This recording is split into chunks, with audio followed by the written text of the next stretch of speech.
Hi, everyone. Welcome to today's Seniors Living Well.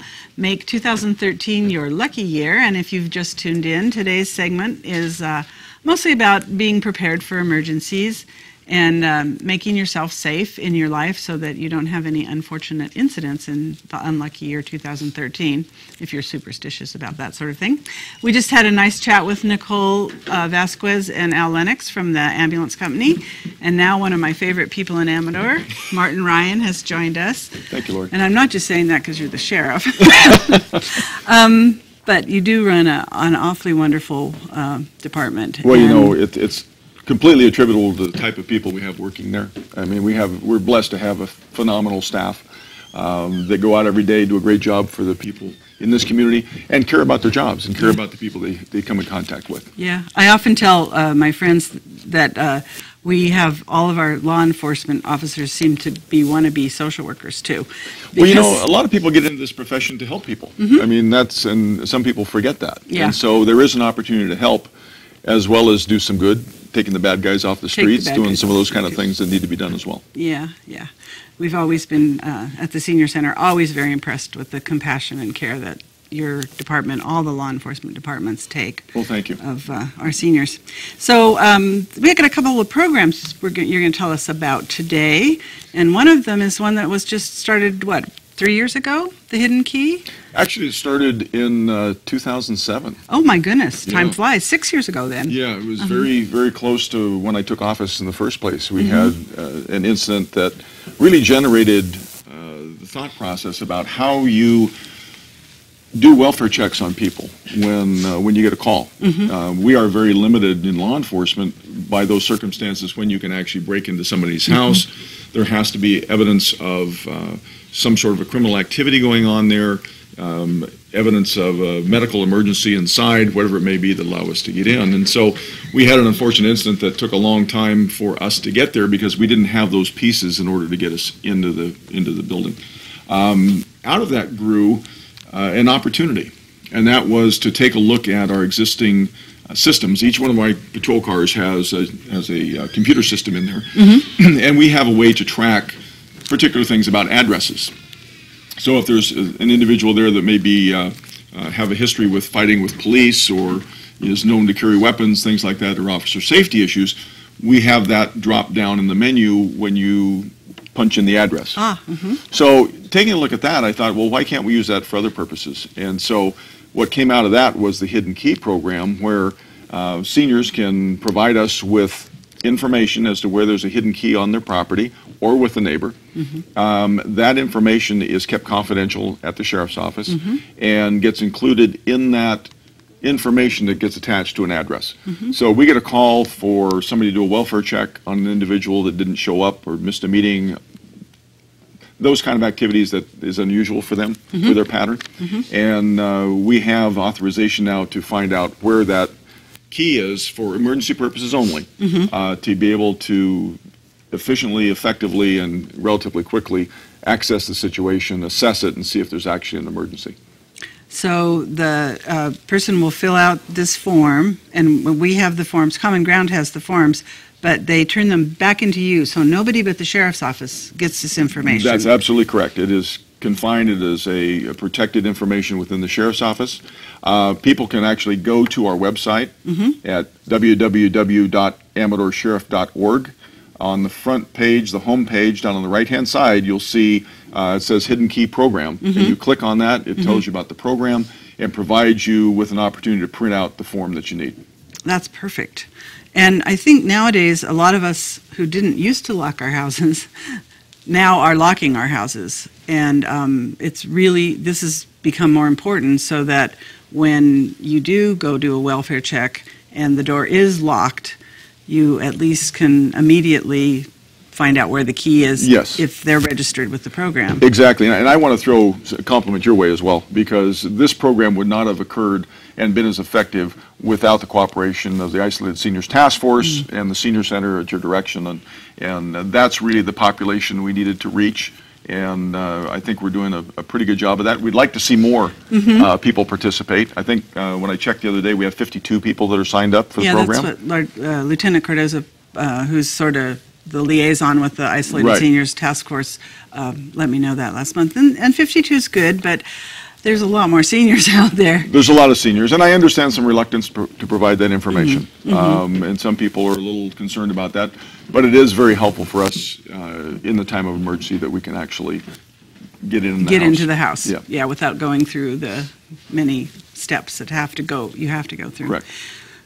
So from being locked into the house and wanting to allow the sheriff to get into you, there's another project going on that's about being out of your house and helping the sheriff find you. And that's Project Lifesaver. Project Lifesaver. And we're working on that project as we speak. It has not been completed yet, but basically what Project Lifesaver does, it provides some high technology assistance for those people who have a tendency to wander.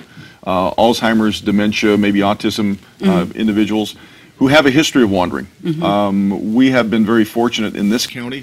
Our search and rescue team responds. It's a 911 emergency call for us to get out there because the seniors are exposed to the elements. They are confused. They generally don't have, food or appropriate clothing for the conditions. And they go into some very remote areas. And so it's taken us several hours at times to locate people who have done this, which jeopardizes their health and safety. Right. And quite honestly, depending upon the terrain, can jeopardize the rescuers' health and safety as well. Oh, true. And so what this does, it is a bracelet that has a GPS tracking system in it. It's battery operated. And when those people wander, we get a call, and we want people to call. And our staff, sworn staff, as well as our search and rescue volunteers, are trained to utilize the tracking equipment. And so what that provides is a unique signature for that individual through that GPS signal. And then we can triangulate on that signal and put us directly to that individual. So it really speeds up the amount of time it takes to locate and rescue someone that may be in distress. Yeah, when John Silva came and talked a little bit about the potential for this program, we were all awestruck with how much time. Is it in San Luis Obispo that they've been using it, and it cuts the search time from 3 days to 30 minutes sometimes? Yes, and all of our staff has been trained in San Luis Obispo on the program. Our search and rescue staff, our volunteers, who are absolutely phenomenal, have been trained and continue to train on the process of how you locate people utilizing that side of this program.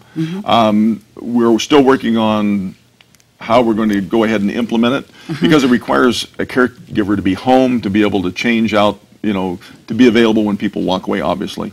And then there has to be a system for changing those bracelets out every month. Every month, Yes. okay. And so a lot of places utilize volunteers to do that.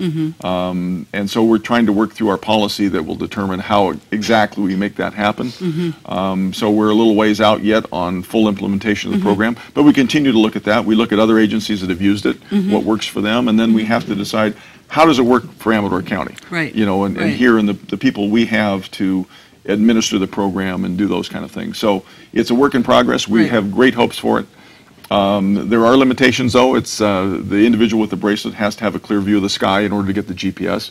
But it's much better than some other technologies that use cellular. Sure. And so Yeah, it's cellular. more effective than that. So we wanted to go in that direction. Yeah, it sounds like it could be just a wonderful program, and even though it's it's a work in progress, I think a lot of us that will be hopefully trying to help implement it are kind of aware and thinking about the limitations and stuff too. Oh, absolutely. And I think, again, it is for those people with mental conditions that attribute to their walking away. And we want them to have a walk-away history.